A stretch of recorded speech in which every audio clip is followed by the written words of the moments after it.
Hello guys, this is Pradeep Bhagat. Welcome to my YouTube channel PK7P। नमस्कार। आज के इस वीडियो में हम लोग एनसीईआरटी क्लास 7 हिंदी का चैप्टर 14 खान पान की बदलती तस्वीर का क्वेश्चन आंसर को डिस्कस करेंगे। अगर आप इसी चैप्टर का समरी यानी सारांश वाला वीडियो देखना चाहते हैं तो उसका लिंक ऊपर आई बटन पर दिया हुआ है, जाकर जरूर देख ले। तो प्लीज़ गाइस वीडियो को कंप्लीट वॉच कीजिए क्योंकि मैं आप लोगों को कंप्लीट इन्फॉर्मेशन देता हूँ। देखिए, पहला क्वेश्चन है, खान पान की मिश्रित संस्कृति से लेखक का क्या मतलब है? अपने घर के उदाहरण देकर इसकी व्याख्या करें। यानी खान पान की मिश्रित संस्कृति से लेखक का तात्पर्य यानी मतलब है सभी प्रदेशों के खान पान को मिश्रित रूप से। यहाँ पर लेखक यह कहना चाहते हैं कि आज एक ही घर में कई प्रांतों के खाने देखने के लिए मिल जाते।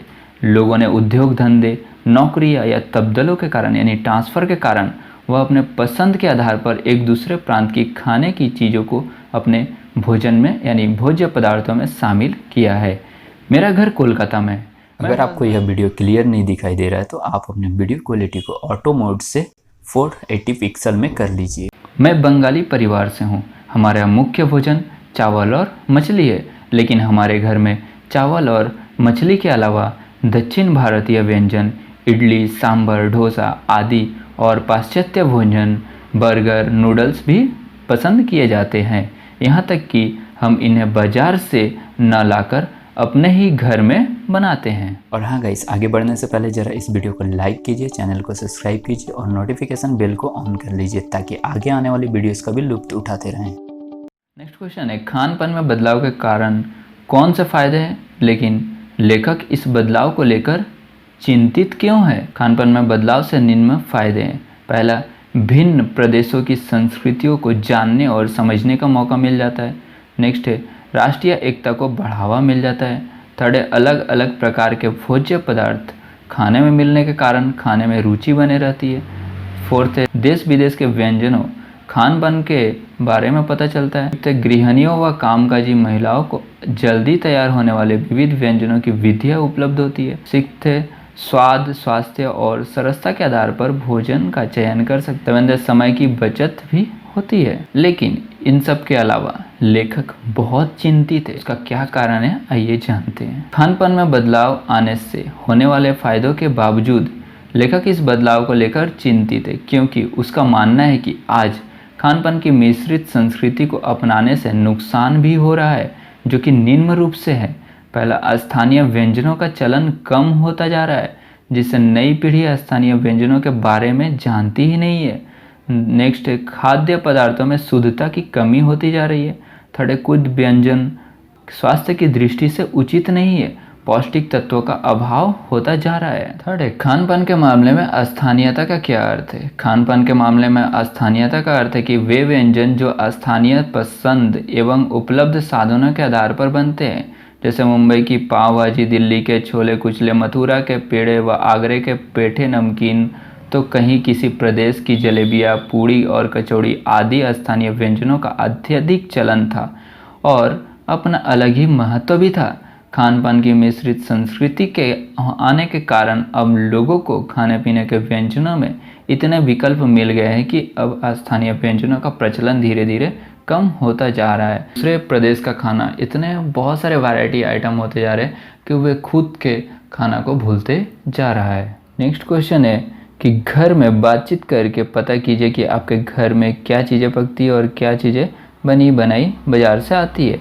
इनमें से बाज़ार से आने वाली कौन सी चीज़ें आपके माता पिता जी के बचपन में घर में बनती थी, इसको हम लोग एक कॉलम के थ्रू समझेंगे। देखिए, घर में बनने वाली चीज़ें, बाज़ार से आने वाली चीज़ें और माता पिता के घर बचपन में बनने वाली चीज़ें। यानी यहाँ पे भात घर में बनता है, समोसा बाज़ार से आता है और बचपन में जब माता पिता के बचपन के दिनों में समोसे घर पे बनते थे।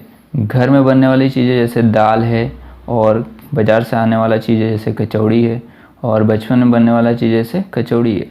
उसके बाद एक घर में बनने वाला जैसे सब्जी है, जलेबी बाज़ार से आने वाला है और जलेबी घर में पहले बनते थे। पूरी, रोटी, पराठे ये घर में बनता था। नूडल्स बाज़ार से आता था। अब मीठे व्यंजन, हलवा, बर्फ़ी, पेड़े ये पहले घर पे बनता था। नेक्स्ट है यहाँ खाने पकाने और स्वाद से संबंधित कुछ शब्द दिए गए, इन्हें ध्यान से देखिए और इनका वर्गीकरण कीजिए। उबालना, तलना, भुनना, सेकना, दाल भात, रोटी, पापड़, आलू बैंगन, खट्टा मीठा, तीखा, नमकीन और कसेला। भोजन में जैसे हम लोग बात करेंगे कि कैसे पकाया जाता है और उसका स्वाद है। भोजन जैसे कि दाल को उबाला जाता है और इसका स्वाद नमकीन होता है। भात को उबाला जाता है और इसका स्वाद मीठा होता है। रोटी को सेका जाता है और इसका स्वाद मीठा होता है। पापड़ को सेका जाता है और इसका स्वाद नमकीन होता है। आलू को उबाला जाता है और इसका स्वाद मीठा होता है। बैगन को भूनना पड़ता है यानी तेल में छानना पड़ता है, इसका स्वाद कसेला होता है। नेक्स्ट हम लोग बात करेंगे भाषा की बात यानी हिंदी व्याकरण। खान पान शब्द खान और पान दो शब्दों को जोड़कर बनाया जाता है। खान पान शब्दों में छिपा हुआ है जिन शब्दों के योग और अथवा जैसे योजक शब्द छिपे उन्हें द्वंद्व समास कहते हैं, यानी माता और पिता, भाई और बहन। द्वंद्व समास के कुछ उदाहरण दिए गए, इन वाक्यों में प्रयोग कीजिए। और द्वंद्व समास को समझने से पहले आप लोगों को समझना होगा कि समास किसे कहते हैं। एक या एक से अधिक वाक्य आपस में मिलकर एक नया शब्द का निर्माण करते तो उसे हम लोग समास कहते। सीना पिरोना, भला बुरा, चलना फिरना, लंबा चौड़ा, कहा सुनी, घास फूस। और यहाँ पर जब हम लोग बात करने वाले हैं कि द्वंद्व समास, द्वंद्व समास में जैसा शब्द का लुप्त हो जाता है यानी और शब्द का भी लुप्त हो जाता है, जैसे कि भाई बहन, माता पिता, राम और श्याम। उसी तरह से हम लोग बात करेंगे शब्द और उसका वाक्य बनाकर, जैसे कि सीना पिरोना। आजकल सीना पिरोना सभी को आना चाहिए यानी सीना और पिरोना यानी कुछ चीज़ को गूंथ कर उसका आइटम्स बनाना। नेक्स्ट है भला बुरा। तुमने कमल को कल भला बुरा कह दिया। चलना फिरना, वृद्ध होने के कारण नाना जी का चलना फिरना कम हो गया। लंबा चौड़ा, इतना लंबा चौड़ा बिजली का बिल देखकर मैं हैरान रह गई। कहा सुनी, घर में रोज रोज की कहा सुनी अच्छी बात नहीं है। घास फूस, गांव के घरों की छत घास फूस की होती है। अगले वीडियो में हम लोग नीलकंठ का सारांश और उसके क्वेश्चन आंसर को समझेंगे, जो कि महादेवी वर्मा द्वारा रचित है। आई होप गाइस आप लोगों को यह वीडियो हेल्पफुल लगी। फिर भी आपको कोई डाउट्स है तो आप हमें फेसबुक, इंस्टाग्राम या ट्विटर पे फॉलो करके आप हमारे साथ जुड़ सकते हैं।